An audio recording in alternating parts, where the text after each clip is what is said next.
के लिए आए हो तो मेरे देवादिदेव महादेव के कोई आपका संबंध पुराना होगा, कोई रिश्ता आपका और बाबा का पुराना होगा, जो मेरे ओमकारेश्वर बाबा ने आपको झाला देकर यहाँ बुलाकर कथा श्रवण करवा दी।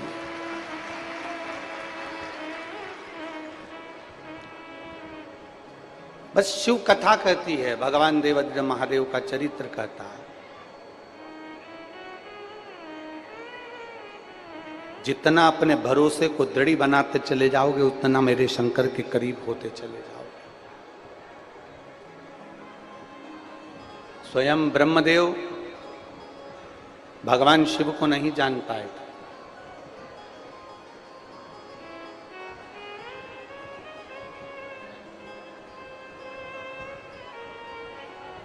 ब्रह्मा जी भगवान शंकर को नहीं पहचान पाए,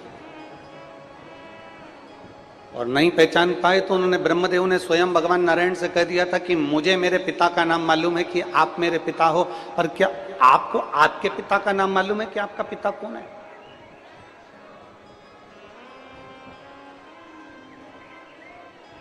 क्या आपको मालूम है कि आपके पिता कौन है? अब जरा विचार करिएगा, भगवान ब्रह्मदेव, भगवान ब्रह्मा स्वयं कह रहे हैं भगवान विष्णु से कि आपके पिता का नाम क्या है, आप स्वयं बताओ। और भगवान देवादिदेव महादेव का नाम लेने में मेरे नारायण पीछे नहीं हटे। मेरे भगवान विष्णु ने उसी समय कह दिया कि मेरे पिता भगवान देवादिदेव महादेव भगवान शिव है।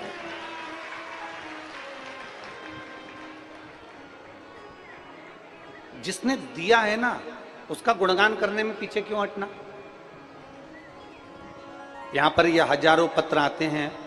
आखिरी दिन आप लोग पत्रों का दर्शन करेंगे कि यहाँ इतने सारे पत्रों का ढेर लग जाता है, पत्र पत्र इकट्ठे हो जाते हैं।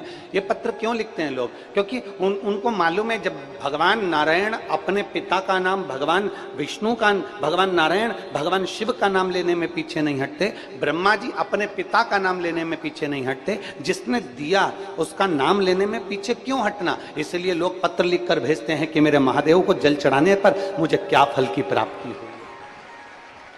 महादेव को जल समर्पित करने पर, मेरे महादेव का नाम स्मरण करने पर, मेरे महादेव को एक बेलपत्र समर्पित करने पर, मेरे शंकर के मंदिर जाने पर मुझे क्या फल की प्राप्ति हुई। और शंभु शरणे मांगू घड़ी रे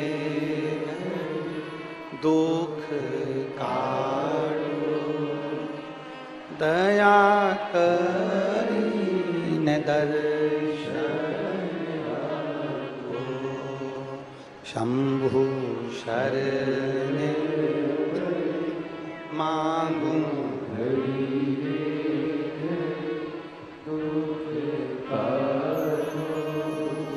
दया करीने दर्शन।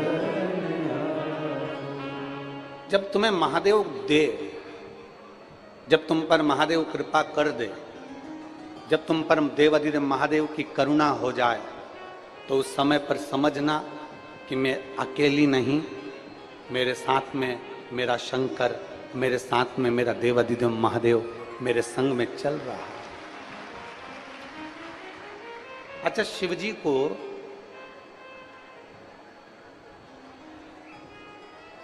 आप लोगों ने एक नाम सुना होगा, अपन सब भगवान शंकर को शिव शंभु भी कहते हैं।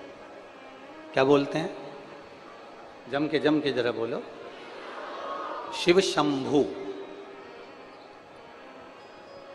शंभु का मतलब क्या है? स्वयं भू। शंभु का मतलब क्या है? स्वयं प्रकट होने वाला, आजन्मा, मृत्यु से परे। मेरे राम जी महाराज को पृथ्वी पर आना पड़ा तो मेरे राम जी महाराज को वापस जाना पड़ा।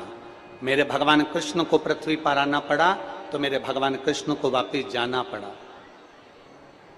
साधु संत ब्राह्मण गुरुजन तपस्वी जन साधक जन उपासक जन और आप और हम जब पृथ्वी पर कोई मनुष्य जन्म लेता है तो उसको वापस जाना पड़ता है। मानव का जन्म मिला है तो वापस जाना पड़ता है। पर मेरे देवादिदेव महादेव को कहा गया शिव शंभु।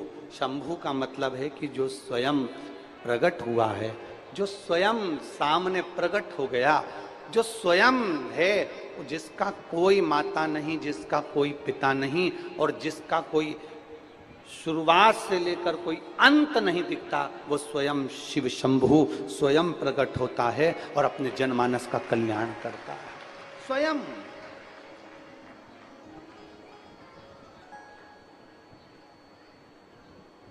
और शंभु शरणे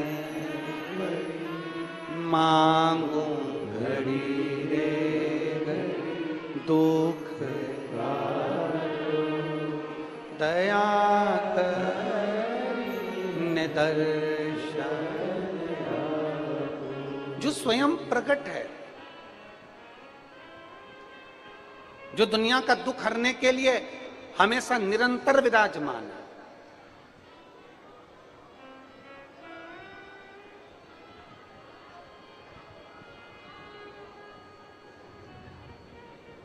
कल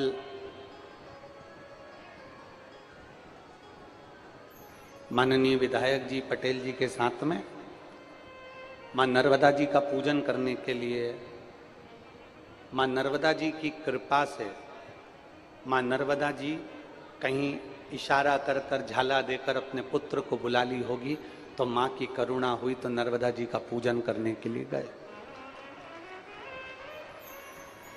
अब मां नर्मदा जी का पूजन करने के लिए गए, वहां पर विप्र ब्राह्मण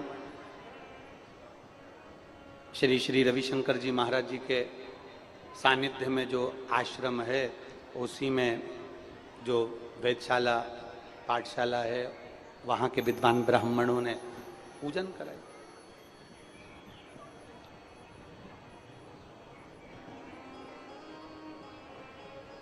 अब पूजन करते करते माँ रेवा मैया की गोद में, माँ रेवा जी के जल में, महारानी के उस आंचल में, माँ रेवा मैया के जल के अंदर मछलियों का दर्शन हो रहा है।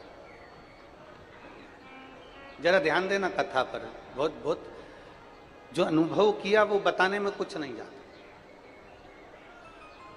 रेवा मैया के आंचल में, रेवा मैया की गोद में, मेरी माँ नर्मदा मैया की गोद में, माँ रेवा के जल में मछलियों का दर्शन हो रहा था, छोटे छोटे जीवों का दर्शन हो रहा था। कोई मछली बड़ी थी, कोई मछली छोटी थी, कोई बहुत छोटा सा जीव था, कोई बड़ा जीव था, और वो रेवा मैया की गोद में अटखेलियां कर रहे थे।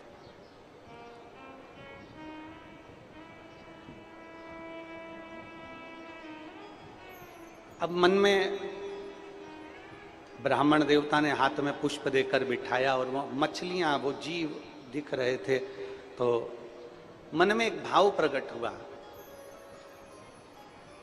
एक मछली का जन्म हो जाता है तालाब में,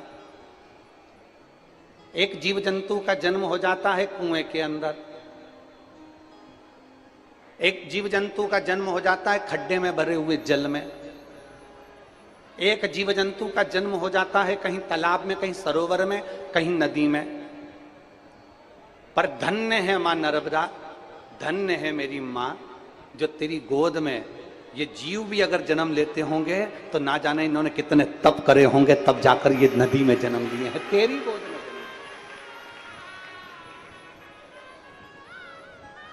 मां, इन मछली ने, इन कीड़ों ने, इन जीवों ने मां कितना तप करा होगा, कितना तप।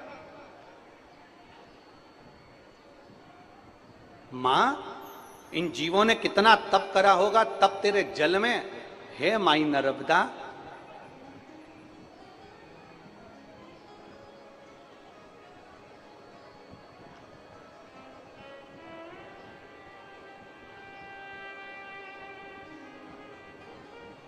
इन जीवों ने कितना तप करा होगा माई नर्मदा, इन जीवों ने कितनी साधना करी होगी और इन जीवों ने कितना तप करा होगा, हे माई नर्मदा, तब जाकर ये जीव तेरे जल में जन्म लिए, तेरे जल में। और अब ये तो हो गई जीव की बात, आप जरा विचार करिएगा कि जितने मां नर्मदा के तट पर ब्राह्मण, संत, साधु, गुरु, तपस्वी, साधक, उपासक और जितने गांव, जितनी बस्तियां, जितने नगर मेरी मां नर्मदा के तट पर बसे होंगे, जरा विचार करना वहां रहने वाले भी कोई साधारण संत से कम नहीं होंगे। उन्होंने कितना तप करा होगा जो माई नर्मदा के तट पर विराजमान हो गए।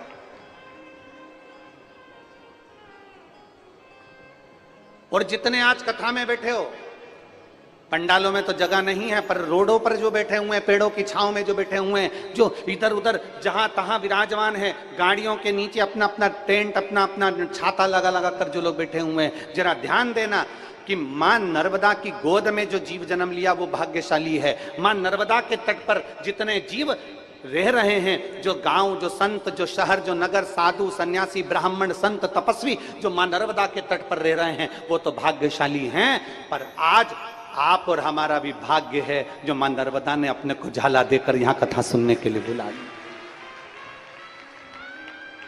ये आप और हमारा भाग्य है। और जितने आस्था चैनल पर कथा सुन रहे हैं, जितने फेसबुक यूट्यूब पर कथा सुन रहे हैं, जितने सोशल मीडिया पर कथा सुन रहे हैं, वो भी भाग्यशाली हैं जो मां नर्मदा के तट से, ओमकारेश्वर जी की पवित्र भूमि से ये कथा मानधाता राजा की पवित्र भूमि से श्रवण करी जा रही है।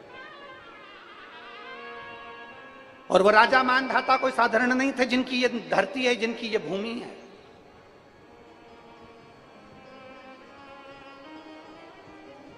उज्जैन में क्या महाकाल बाबा ऐसे ही प्रकट हो गए?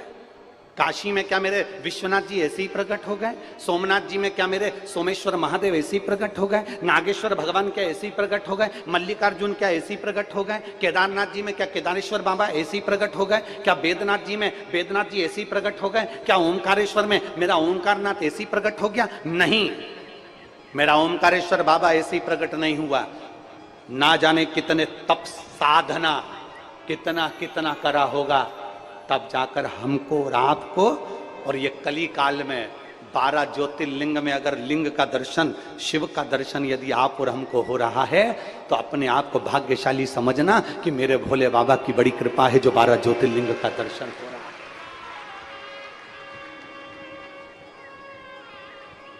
ये हमारा और आपका भाग्य है। एक कथा आती है, ये ओमकारेश्वर की धरा को मानधाता ओमकारेश्वर भी कहते हैं। ओमकारेश्वर वाले जानते होंगे इस बात को। एक पवित्र चरित्र आता है। इच्छामकु वंश में एक राजा हुए जिनका नाम था योगनाश। बड़े प्रतापी थे, बड़े धर्मात्मा थे, भगवान की अविरल भक्ति में डूबने वाले थे,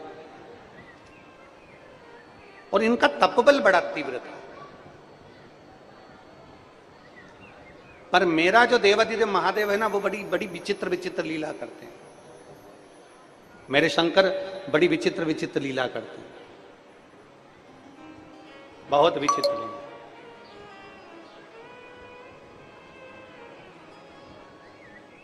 अब शिव महापुराण की कथा कहती है, हमारे भजन पर, हमारी तप साधना पर, हमारे भोजन का बड़ा प्रभाव पड़ता है। एक लाइन बहुत लोग गुनगुनाते हैं, आज अपन भी गुनगुनाए कि जैसा खाया अन्न, बोलो बोलो जम के बोलो रे निमाड़ वालो, जैसा खाया अन्न वैसा हो गया।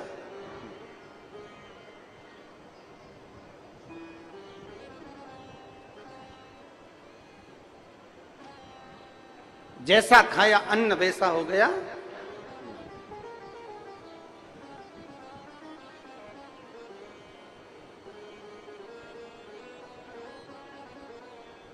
अन्न का प्रभाव। एक चरित्र आता है, एक राजा थे, एक सेठ था, और वो सेठ जब सोता तो रात्रि में उसको एक स्वप्न आता कि मेरे घर में पानी टपक रहा। अब ऐसा सपना तो आप लोगों को भी हर कभी आता रहता होगा, कोई ना कोई स्वप्न आप लोग देखते ही रहते होंगे। तो सेठ जी को स्वप्न आया कि मेरे घर में पानी टपक रहा है। अब सेठ जी मन में विचार करते, मैं रोज सोता, रोज पानी टपकता दिखता। अब विद्वानों से जाकर उसने पूछा कि महाराज बताओ पानी टपकना कैसा होता है। तो महाराज अब विद्वानों ने कह दिया कि पानी टपकना ऐसा होता है, वैसा होता है, सब बता दिया विद्वानों ने, जो विद्वान बता सकते थे उन्होंने बताया। अब एक विद्वान ने पूछा कि यह बताओ कि पानी टपकने का सपना क्या रोज आ रहा है, प्रतिदिन? अब सपना भी आता है तो रोज बदल बदल के आए तो चल जाए कि भाई कभी दिन तुमको बिमलाबाई दिख जाए, कभी तुम्हें कमलाबाई दिख जाए, कभी बेरू सिंह दिख जाए, हैं, कभी रामकिशन दिख जाए, कभी अपना परदादा जी दिख जाए, कभी दादाजी दिख जाए, कभी अपना पुराना घर दिख जाए, कभी अपना नया घर दिख जाए, कभी कुछ दिख जाए, कभी कुछ दिख जाए। तो ये सपने आते रहे, चल जाए। कभी सांप दिख गया, कभी बिच्छू दिख गया।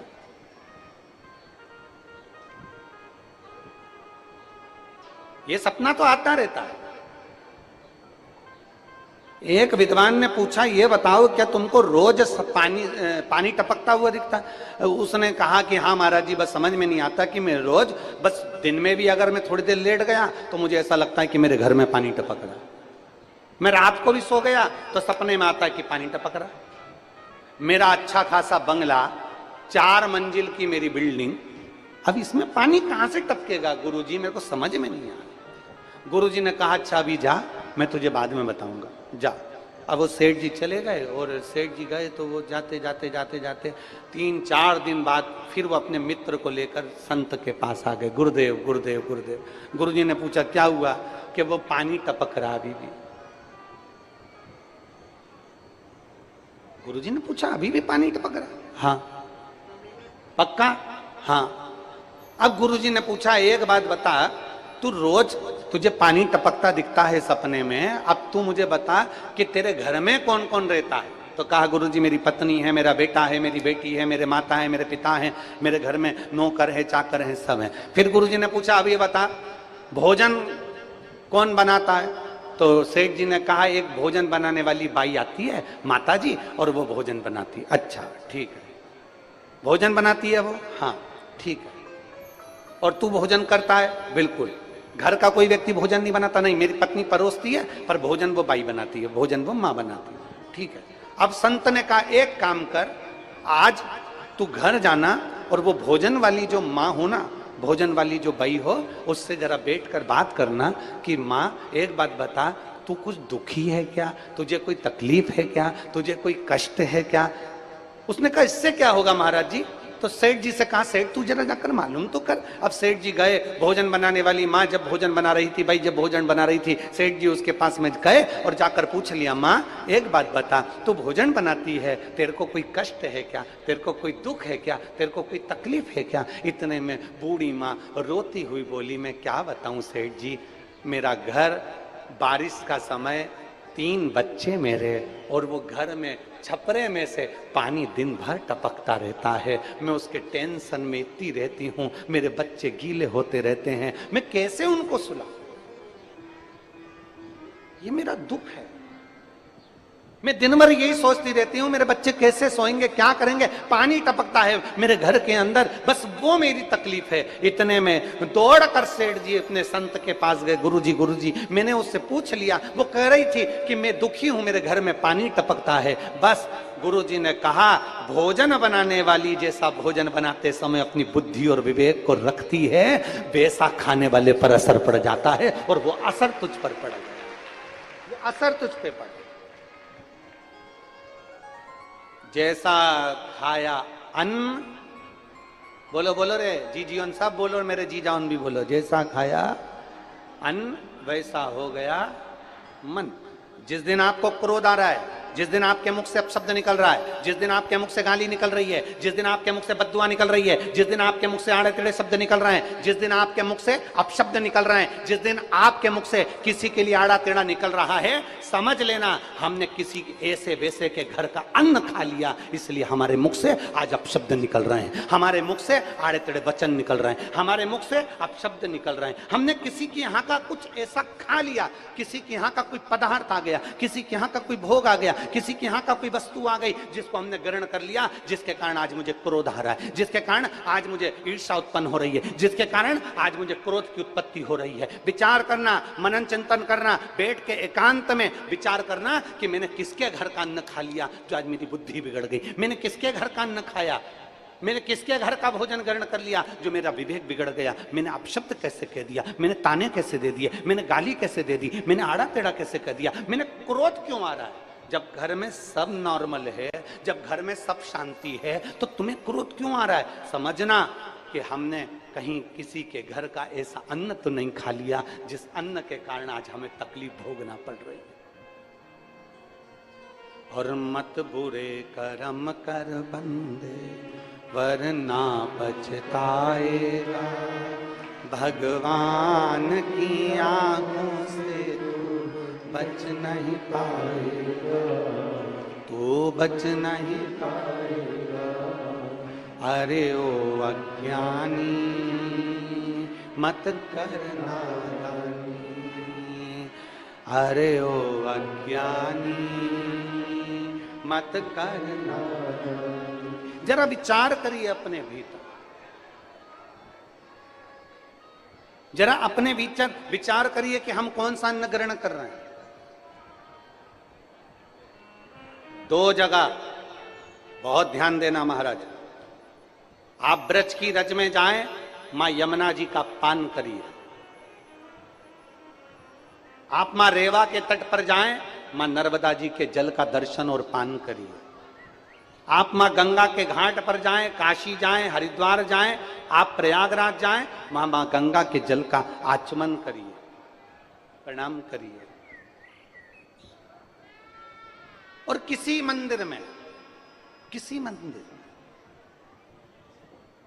किसी देवालय में, किसी शिवालय में,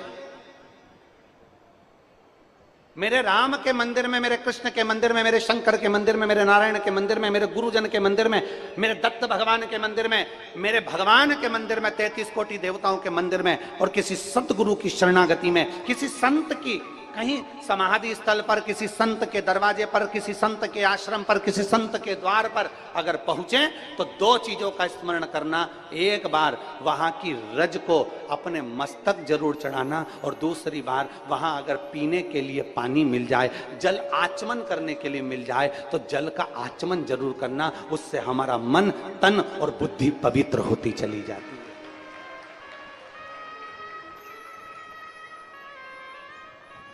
उससे हमारा मन, उससे हमारी बुद्धि, हमारा तन पवित्र होते चले जाता है।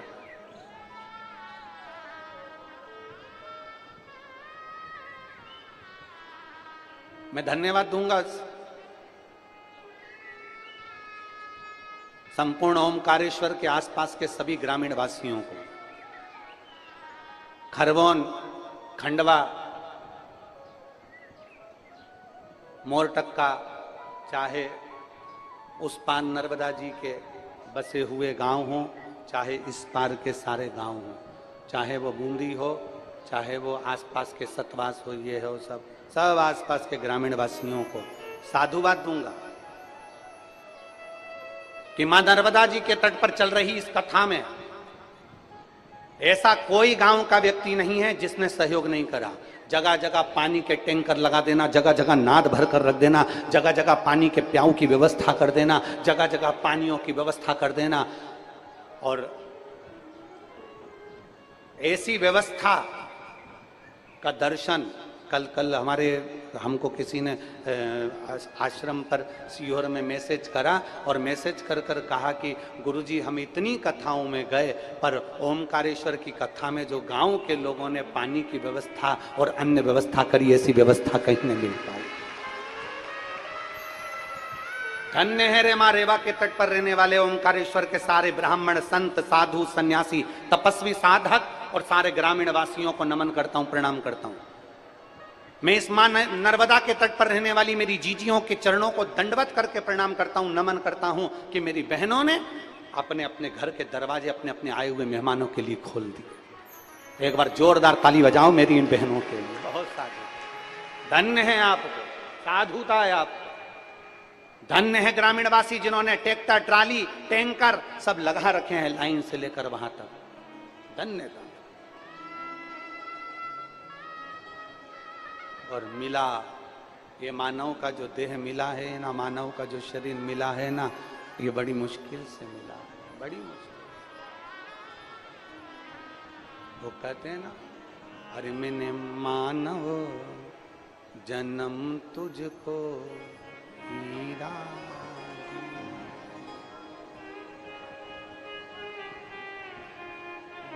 उसने बड़ी कृपा कर कर यह मानव जन्म दिया है, मानव का शरीर दिया।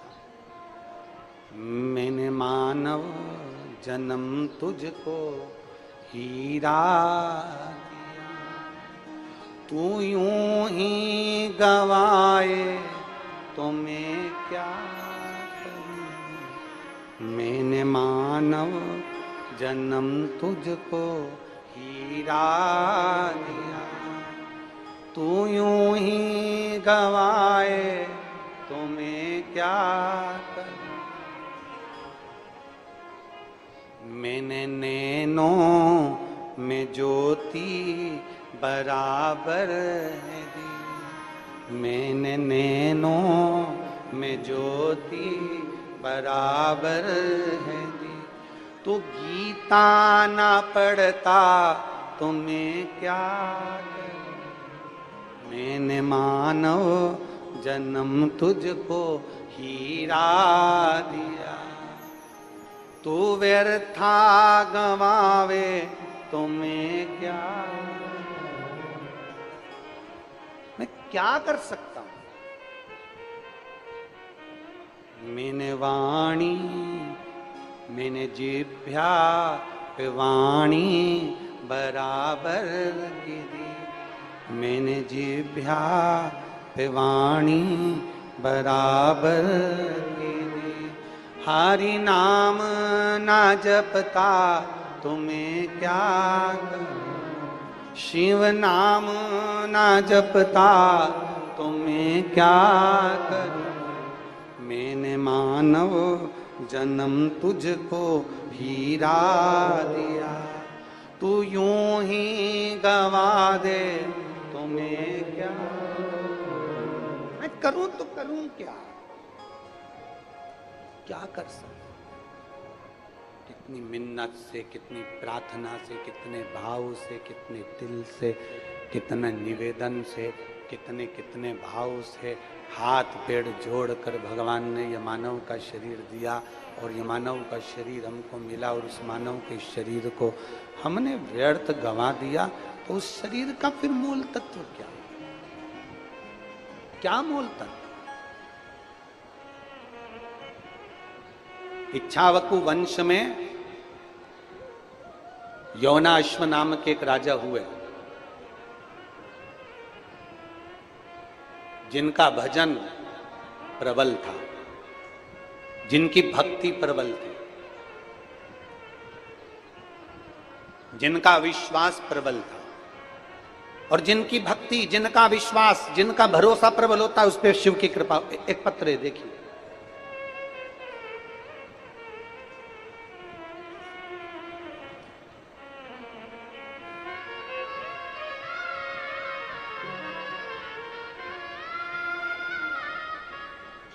मेरा नाम अनमोल पटेल है, मैं जिला कानपुर की रहने वाली हूँ। कहीं बैठी हैं? मेरा नाम अनमोल पटेल है, मैं जिला कानपुर की रहने वाली हूँ। कहीं बैठी हूँ तो हाथ हिला सकती हूँ। आप ही हैं? ऐसा हाथ हिला दो एक बार। मेरा नाम अनमोल पटेल। अनमोल जी वापिस हाथ हिलाओ एक बार। ठीक है, दिख गए। मेरा नाम अनमोल पटेल है, मैं जिला कानपुर की रहने वाली हूँ। एक लोटे जल का मैं क्या वर्णन करूं। आ जाओ अनमोल जी, आइए। माँ आई है क्या आपके साथ में? हाथ हिलाओ माँ, आप भी आ जाओ, आ जाओ, आ जाओ, दोनों आ जाओ। मेरा नाम अनमोल पटेल है, मैं जिला कानपुर की रहने वाली हूँ। गुरुजी, आप लोग पत्र को एलईडी पर पढ़ सकते हैं, आस्था चैनल पर पत्र को पढ़ सकते हैं। मेरा नाम अनमोल है, अनमोल पटेल। मैं जिला कानपुर की रहने वाली हूँ। गुरुजी, एक लोटे जल का मैं क्या गुणगान करूं। मेरी माँ रेवा देवी को बच्चेदानी में कैंसर लास्ट स्टेज पर पहुंच गया था। बच्चेदानी में कैंसर लास्ट स्टेज पर पहुंच गया। 3 हैं